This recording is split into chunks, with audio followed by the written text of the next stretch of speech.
तो पिछले एपिसोड में हमने देखा था कि मंकी किंग सब लोगों को बताता है कि डाइशिटियन ही असल में शैडो एम्परर है, वही डार्क सोल्स का लीडर है। जिसके बाद डाइशिटियन अपने डार्क सोल के रूप में आ जाता है और फिर सब लोग उसे देखकर बहुत हैरान हो जाते हैं। जिसके बाद सभी डार्क सोल्स उन लोगों पे हमला कर देती हैं। और दूसरी तरफ हम देखते हैं मास्टर ज़ेंग और उसके साथी अभी भी ज़ॉम्बीज़ से चारों तरफ से घिरे हुए होते हैं। और फिर गुलोंग मास्टर ज़ेंग से कहता है कि मैंने तुम्हें अंडरस्टिमेट करके गलती कर दी, मगर अब ये गलती मैं दोबारा नहीं करूंगा। जिसके बाद हम देखते हैं कि वो ज़ॉम्बीज़ उन लोगों पे अटैक कर देते हैं। तो बाइलिंग कहता है कि ये तो चारों तरफ से आ रहे हैं। तो ओजी को बचाने के लिए बाइलिंग उनसे लड़ना शुरू हो जाता है और जो भी ज़ॉम्बी उसके करीब आता है वो उसे मारकर खत्म कर देता है। मगर दूसरी तरफ ओजी अकेली पड़ जाती है। जब ज़ॉम्बीज़ उस पर अटैक करते हैं तो फिर उसकी हेल्प के लिए वहाँ पे पिग आ जाता है। जिसके बाद हम देखते हैं कि सैंडी वहाँ पे अपने सैंड स्टॉर्म की मदद से सबको खत्म कर देता है। और फिर दूसरी तरफ कुछ ज़ॉम्बीज़ गुलोंग पर ही अटैक करते हैं तो गुलोंग उन्हें अपनी थंडर एनर्जी से जलाकर खाक कर देता है और फिर कहता है कि ये गंदे से कीड़े हर तरफ फैले हुए हैं, इन्हें साफ करने की जरूरत है। तो मास्टर ज़ेंग को ये सुनकर बहुत गुस्सा आता है। तो मास्टर उससे कहता है कि अगर तुम्हें मोर्टल से इतनी ज्यादा चिढ़ है तो फिर तुम यहाँ से दूर क्यों नहीं चले जाते। तो मास्टर की ये बात सुनने के बाद गुलोंग अपनी बॉडी से बहुत ज्यादा एनर्जी रिलीज करता है और सीधा आसमान की तरफ ऊपर जाता है और ऊपर जाकर अपने चारों तरफ एक फायर बैरियर बना लेता है और फिर उन लोगों से कहता है कि मामूली इंसान, तुम एक रियल ड्रैगन को चैलेंज कर रहे हो, ये तुम्हारी जिंदगी की आखिरी गलती हो सकती है। ये कहने के बाद गुलोंग उन पर आग के गोलों की बरसात कर देता है। तो वो सब लोग उन आग के गोलों से बचने के लिए यहाँ वहाँ भागना शुरू हो जाते हैं। जिसके बाद मास्टर ज़ेंग वो एक आग के गोले से टकराकर नीचे गिर जाते हैं। तो उन सब की ये हालत देखकर गुलोंग हंसना शुरू हो जाता है। जिसके बाद हम देखते हैं कि अचानक से गुलोंग के पीछे से कोई आकर उस पर अटैक करता है। तो हम देखते हैं कि गुलोंग उसे देख लेता है तो उसके पीछे सैंडी होता है। तो गुलोंग उस पर भी अटैक कर देता है तो वो सैंड बनकर वापस जमीन पे गिर जाता है। जिसके बाद बारी आती है पिग की। पिग भागता हुआ उसकी तरफ सीधा आगे बढ़ता है और उस पर अपने रेलिक से अटैक करता है, मगर गुलोंग उसके अटैक को भी रोक देता है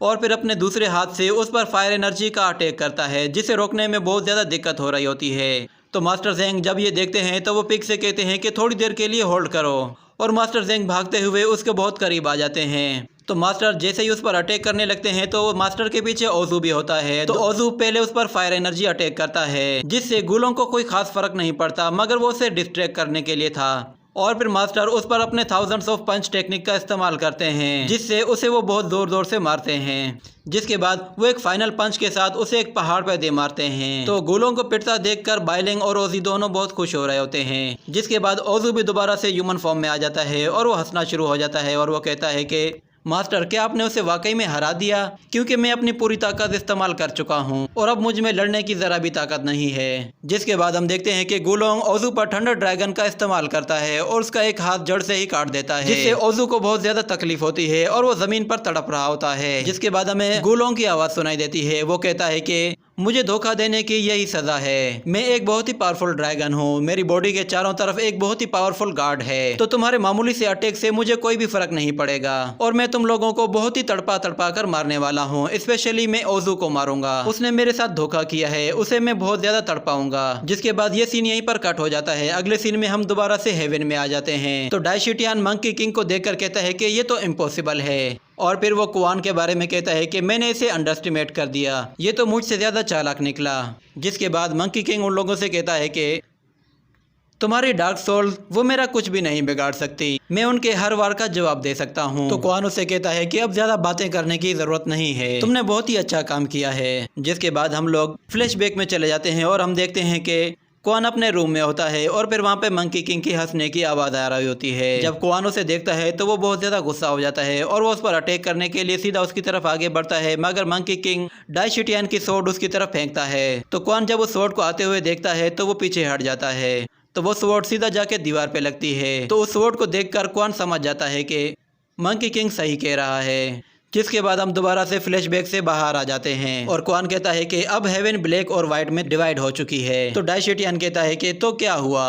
ये कहने के बाद डाइशिटियन अपनी शैडो आर्मी को हमला करने के लिए कहता है। जिसके बाद उस शिप में जितने भी डार्क सोल्जर्स होते हैं वो सभी हेवन आर्मी पर हमला करने के लिए आगे बढ़ते हैं। जिसके बाद हेवन आर्मी भी उनसे लड़ने के लिए तैयार हो जाती है और फिर दोनों आर्मीज एक दूसरे से टकराती हैं और फिर एक घमासान की लड़ाई होती है। तो मंकी किंग कुआन से कहता है कि ये हमारी लड़ाई डार्क सोल से है, तो मुझे एंड तक लड़ना होगा और ये लड़ाई मैं इसलिए भी लड़ना चाहता हूँ कि मैं अपने मास्टर और अपने दोस्त टगाटा और उन सभी लोगों का बदला ले सकूँ जो डाइशिटियन की वजह से मारे गए। मगर फिर वो क्वान से कहता है कि मैं काफ़ी टाइम से छुप छुप कर देख रहा था, मुझे कहीं पर भी सुई नज़र नहीं आई, क्या वो मुझसे छुप रही है? तो क्वान उससे कहता है कि क्या तुम्हें टगाटा ने नहीं बताया? तो मंकी किंग कहता है कि क्या क्या बात बतानी थी उसे? तो क्वान उससे कहता है कि सुई असल में मर चुकी है। तो ये सुनकर मंकी किंग को एक झटका सा लगता है और उसके पैर लड़खड़ाने लग जाते हैं। उसे इस बात पर यकीन ही नहीं आ रहा होता। तो क्वान कहता है कि हमें उसकी मौत का कोई भी रीज़न पता नहीं चला, मगर टगाटा को डाइशिटियन ने कहा था कि वो एक बीमारी की वजह से मर गई है। ये कहने के बाद क्वान डार्क सोल से लड़ने के लिए उनकी तरफ आगे बढ़ता है और दूसरी तरफ मंकी किंग वो बिल्कुल शॉक्ड होता है। जिसके बाद मंकी किंग टगाटा का दिया हुआ स्क्रॉल बाहर निकालता है और फिर उससे पूछता है कि मुझे बताओ कि आखिर सुई की डेथ कैसे हुई। तो वो स्क्रॉल उसे बताता है कि टगाटा ने ये बातें मुझे तुम्हें बताने के लिए कही थी कि उसे डाइशिटियन ने कहा था कि सुई की एक बीमारी की वजह से अचानक से मौत हो चुकी है, जिसका उसे बहुत ज़्यादा अफसोस भी है। तो टगाटा ने ये बात तुम्हें इसलिए नहीं बताई कि तुम आउट ऑफ कंट्रोल हो जाते और वो चाहता था कि तुम एंड तक फाइट करते रहो। अगर तुम्हें सुई के बारे में पहले ही बता दिया जाता तो तुम बहुत ज़्यादा गुस्सा हो जाते और आउट ऑफ कंट्रोल हो जाते। तो ये बातें सुनकर मंकी किंग को बहुत ज़्यादा दुख होता है और वो वहीं पर रोने लग जाता है, क्योंकि सुई की मौत का उसे बहुत ज़्यादा अफसोस हो रहा होता है। जिसके बाद हम देखते हैं कि क्वान बहुत ही तेज़ी के साथ डार्क सोल की तरफ आगे बढ़ता है और जो भी उसके रास्ते में आता है वो उसे ख़त्म कर देता है। और दूसरी तरफ गोटियान वो इस सारा तमाशा देख रहा होता है कि अचानक से एक डार्क सोल उसके पास आ जाती है जो कि उसकी डिसिपल होती है और वो गोटियान को देखकर कहती है कि क्या आपने मुझे पहचाना?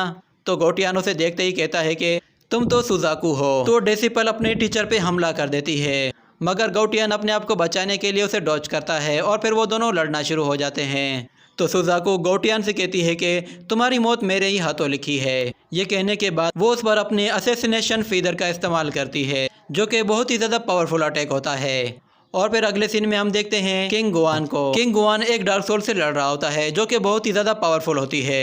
तो किंग गुआन उस पर बहुत ज़्यादा अपने एनर्जी अटैक्स करता है और फिर उसे एक ज़ोरदार पंच मारता है, मगर उस डार्क सोल को इससे कोई भी फ़र्क नहीं पड़ता। तो वो डार्क सोल अपने हाथों से पिंक कलर का स्मोक क्रिएट करता है, जिससे वो एक डीमन को क्रिएट करता है जो कि गोटियान का पूरा हाथ ही अपने मुंह में निगल लेता है। और फिर हम वापस से मंकी किंग की तरफ आ जाते हैं। मंकी किंग अब सीधा खड़ा हो जाता है और डाइशिटियन की तरफ देखता है। तो मंकी किंग बहुत ही ज़्यादा गुस्से में डाइशिटियन की तरफ आगे बढ़ता है और अपने रास्ते में आने सभी डार्क सोल्स को ख़त्म कर देता है। जिसके बाद हम देखते हैं मंकी किंग सीधा डाइशिटियन के ऊपर आ जाता है और उस पर अपनी स्टिक से वार करता है, मगर डाइशिटियन अपनी शील्ड से उसे रोक लेता है और उसे पीछे धकेल देता है। तो मंकी किंग उससे पूछता है कि आखिर सुई की डेथ कैसे हुई? तो डाइशिटियन कहता है कि सुई बहुत ही ज़्यादा वीक थी और उसकी मौत का मुझे बहुत अफसोस है, मगर जो भी हुआ अच्छा हुआ। तो ये सुनकर मंकी किंग को बहुत ज़्यादा गुस्सा आता है और वो अपनी एनर्जी को रिलीज़ करता है। जिसके बाद वो अपनी स्टिक उठाकर सीधा उस पर हमला करने के लिए आगे आता है, मगर कोई बीच में आकर उसे एक ज़ोरदार पंच मारता है। तो मंकी किंग एक घर से जाके टकराता है और वो पूरा घर तबाह हो जाता है। जिसके बाद हमें दिखाया जाता है बिशा को। बिशा कहता है कि डाइशिटियन से लड़ने से पहले तुम्हें मुझे चैलेंज करना होगा। तो हम देखते हैं कि मंकी किंग वो दोबारा से खड़ा हो जाता है और वो कहता है कि मेरे रास्ते में जो भी आएगा वो मारा जाएगा। ये कहने के बाद वो अपनी बॉडी से बहुत ज़्यादा पावरफुल एनर्जी जनरेट करता है। जिसके बाद हम देखते हैं कि मंकी किंग देखते ही देखते अपने जायंट मंकी रूप में आ जाता है, जिसे देखकर बिशा कहता है कि अब आएगा मज़ा। तो मंकी किंग उस पर हमला करने के लिए सीधा उसकी तरफ आता है और बिशा भी उस पर हमला करने के लिए सीधा उसकी तरफ आगे बढ़ता है और फिर बिशा अपनी एनर्जी पंच का इस्तेमाल करके उसे बहुत ज़ोरदार पंच मारता है, जिससे मंकी किंग नीचे ज़मीन पे गिर जाता है। और जैसे ही वो दोबारा खड़ा होता है तो बिशा उस पर स्काई लैंड अटैक का इस्तेमाल करता है, जिससे वो आसमान में एक पोर्टल क्रिएट करता है और उससे बहुत बड़ा महल नीचे आता है और मंकी किंग के ऊपर आकर गिरता है, मगर मंकी किंग उसे अपने हाथों से रोक लेता है। तो बिशा जब ये देखता है तो वो कहता है कि एक मॉन्स्टर से लड़ने के लिए उसकी एनर्जी स्पिरिट को बर्बाद करना ज़रूरी है। ये कहने के बाद वो उस पर एक और महल गिरा देता है और फिर देखते ही देखते वो उस पर एक दो और बहुत सारे महल एक दूसरे के ऊपर गिराता जाता है और फिर आखिर में वो एक महल गिराता है और उसके साथ वो उस पर एनर्जी अटैक भी करता है, जिससे वो जायंट मंकी किंग को घुटनों के बल ले आता है। फिर मंकी किंग को याद आता है कि टगाटा ने उसे क्या कहा था। उसे टगाटा की बातें याद आती हैं कि उसे गुस्सा नहीं करना, बल्कि उसे अपनी पावर को एक जगह जमा करना है और सारी पावर एक जगह जमा करके उसे खुद कंट्रोल करना है। जिसके बाद हम देखते हैं कि उस महल के चारों तरफ से गोल्डन एनर्जी बाहर निकलने लगती है और मंकी किंग उन महलों को तोड़ते हुए सीधा बाहर निकल आता है। जिसके बाद हम देखते हैं मंकी किंग अपने इंसानी रूप में आ जाता है और फिर बिशा से कहता है कि अब आ जाओ, मंकी किंग तेजी से उसकी तरफ आगे बढ़ता है और बहुत तेजी से उसे जाके हिट करता है, जिससे बिशा को बहुत ज़्यादा तकलीफ होती है। और फिर मंकी किंग अपनी स्टिक बाहर निकालता है, जिसके बाद मंकी किंग उस पर अपनी स्टिक से वार करता है। तो बिशा उसे रोकने की बहुत कोशिश करता है, मगर उसे रोक नहीं पाता और बिशा नीचे गिरने ही वाला होता है कि मंकी किंग तेजी से उसकी दूसरी तरफ आ जाता है और अपनी स्टिक से उससे बहुत ज़ोर से मारता है। और मंकी किंग इसी तरह उसे बार बार मारता ही रहता है, जिसके बाद हम देखते हैं कि मंकी किंग बिशा पर अपनी स्टिक से बहुत ही पावरफुल अटैक करता है और उसका खेल खत्म कर देता है। जिसके बाद वो एम्परर शिटियन की तरफ देखता है और यह एपिसोड भी यहीं पर ख़त्म हो जाता है।